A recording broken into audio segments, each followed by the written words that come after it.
the station covering all of the DMV. This is DC News Now.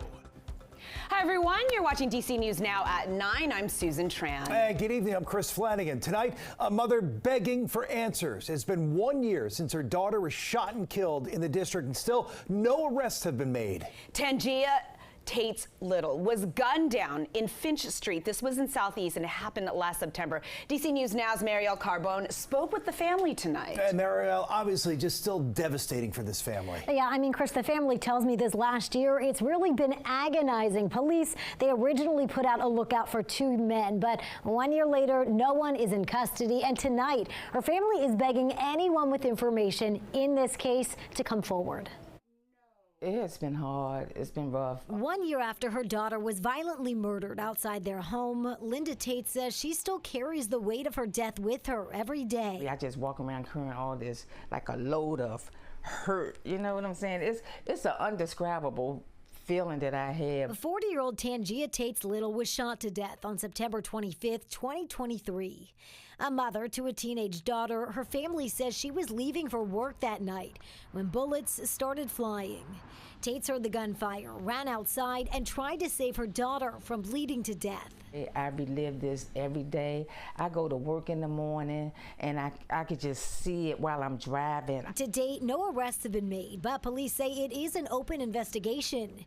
In a statement, MPD writing, our thoughts remain with the loved ones of Tangia Tate's Little 1 year after her senseless killing. I just pray and hope that I get a call from the Metropolitan Police and telling me that they have found the person who murdered my daughter, so she can have her justice and I can have my closure. And Tate says that closure won't come until she knows the why. I just can't even see nobody even thinking about doing something like that to her. As the 1 year mark comes and goes, she's begging the public to speak up. No one should deserve to die like the way she did. And just please just come forward. And Chris and Susan, there is a $25,000 reward for any information that leads to an arrest and a conviction in this case. And you can remain anonymous if you choose to do that. More details on our website. We'll get that up on DCNewsNow.com. In studio, I'm Marielle Carbone. All right, Mayoral, certainly feel for that mom, that family. Meanwhile, a Maryland mother accused of trying to kill her 13-year-old daughter is now charged with attempted murder. New court documents show the daughter told police the two got into an argument that turned physical when she got home from school. She says that's when her mother shot her. She claims her mother then told her, tell police someone broke into their home and shot her. Tonight at 9:30, hear from neighbors who say they're shocked something like this could happen. An update now to a story in Maryland we first brought you last night. There's now a $25,000 reward for information on a triple shooting in Mount Rainier. Prince George's County Police say a man was found shot dead in a car on Rhode Island Avenue. This was around 7:30 last night, as well as a man and a woman who were also shot. They have critical injuries. If you have any information, you are urged to call police. And in the district, thousands of crime victims rallying on the National Mall today. It was called Crime Survivors Speak March on Washington.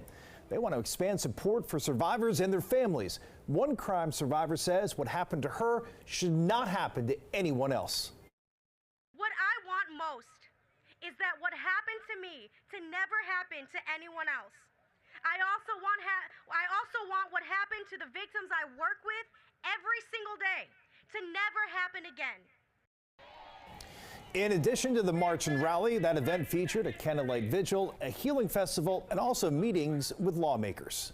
All right, on this Tuesday night, we're getting a live look outside at the White House. It has cleared up nicely, as earlier this evening we were seeing drizzle, we were seeing low visibility, but not as bad. It was kind of gloomy, but much more clearly out tonight. And Chief Meteorologist Janessa Webb is here. I guess we're in the lull right now, right, Janessa? Yeah, in a good lull across the region, not seeing any fog developing. Really, when you have those good bursts of rain, it's in, it's out fairly quickly, and really that has pushed pushed out of the entire region. Upper 60s right now under overcast skies, and so we are tracking in more rain as we go into tomorrow morning. Really, visibility is a big concern for tonight for Woodstock out towards Culpeper. We are down to a mile where you can see in front of you. Out towards Culpeper, Northern Virginia, 5 miles. DC right now we're at 10, and so we're really going to be watching for the next 24 hours moisture that is really going to be making its way across the metro area really starting tomorrow morning. Most of Kaiser Romney area, you're dealing with that dense fog advisory that will linger into the 9 o'clock hour. So this is the rain that we saw really earlier today, and that has dissipated in nature. Really tomorrow morning, we're going to wake up to the upper 50s to lower 60s. More rain in the forecast for your early morning commute. I have all the details. They're coming up. Okay, happening now at 9, dozens of first responders from Northern Virginia. Right now, they're on their way to Florida in anticipation of Tropical Storm Helene. That's right. And the crew that you're seeing right here includes dozens of rescuers, and they are bringing a whole ton of experience to that region. DC News Now's Max Marcillo was there in Chantilly as the team was leaving for their mission. You've got 80 people, 4 dogs, and 30 tons of equipment coming from here in Fairfax County and going down to Florida.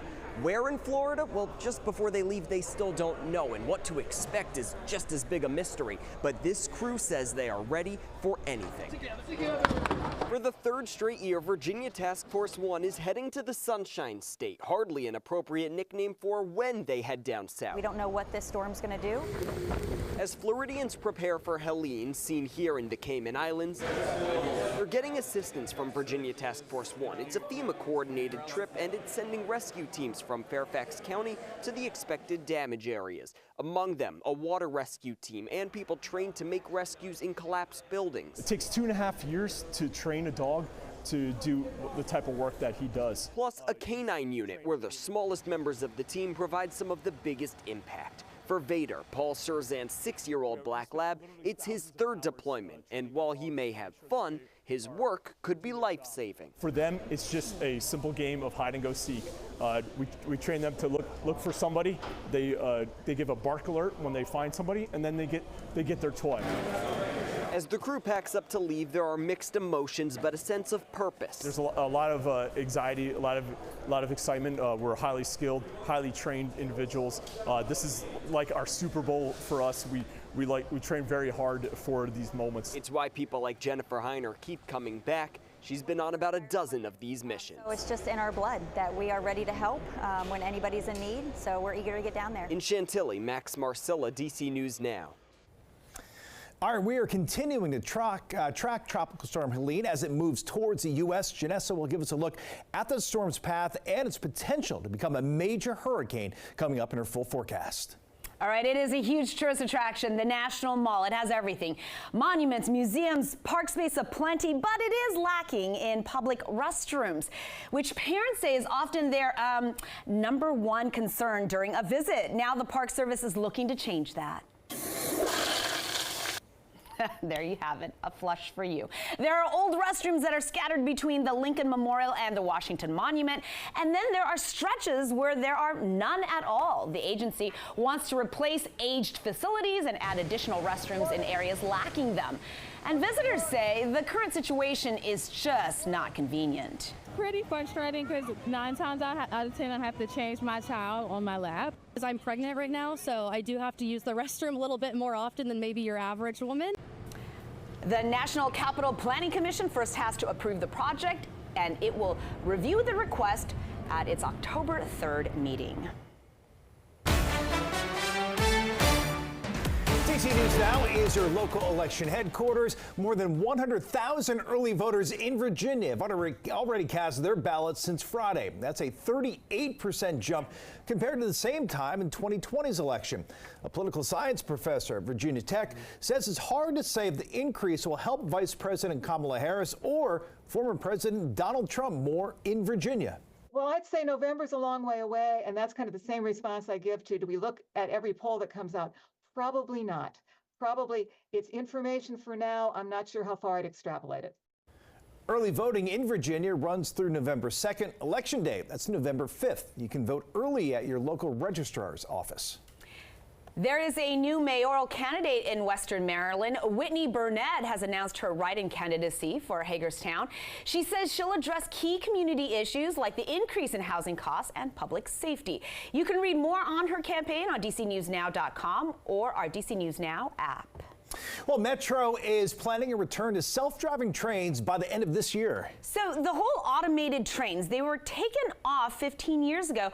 This was following a deadly crash on the Red Line. DC News Now's Tim Reed spoke with riders to get their reaction, and he has more from the Landover Metro stop.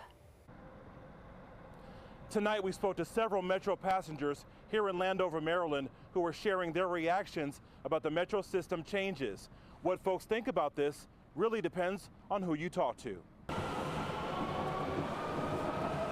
Some Metro train passengers are weighing in tonight about potential changes. Makes me feel happy that they're trying to improve our safety. They're letting us know that they care about us. Metro is planning a return to self-piloting trains in the near future. This coming 15 years after automated trains were turned off in the wake of a deadly crash on the Red Line. The 2009 collision killed 9 people and injured many others. I feel like with them going back to the automated system, it gives it a chance to have another mistake. With humans driving it, it gives it a better chance of being safe, I feel. They're implementing it in the Red Line and then possibly implementing it throughout the rest of the city. In theory, it will increase, they're pumping through a lot of trains now. And in theory, bringing in the automation will allow them to, make the system more efficient. Metro officials say the change should lead to smoother rides and fewer delays. And they also cite that most Metro automated systems are safer than manual train driving. In my experience riding on the trains, collisions haven't been a result of driver error or automation error, and more of the safety concerns I have are with repairs or upkeep of the equipment.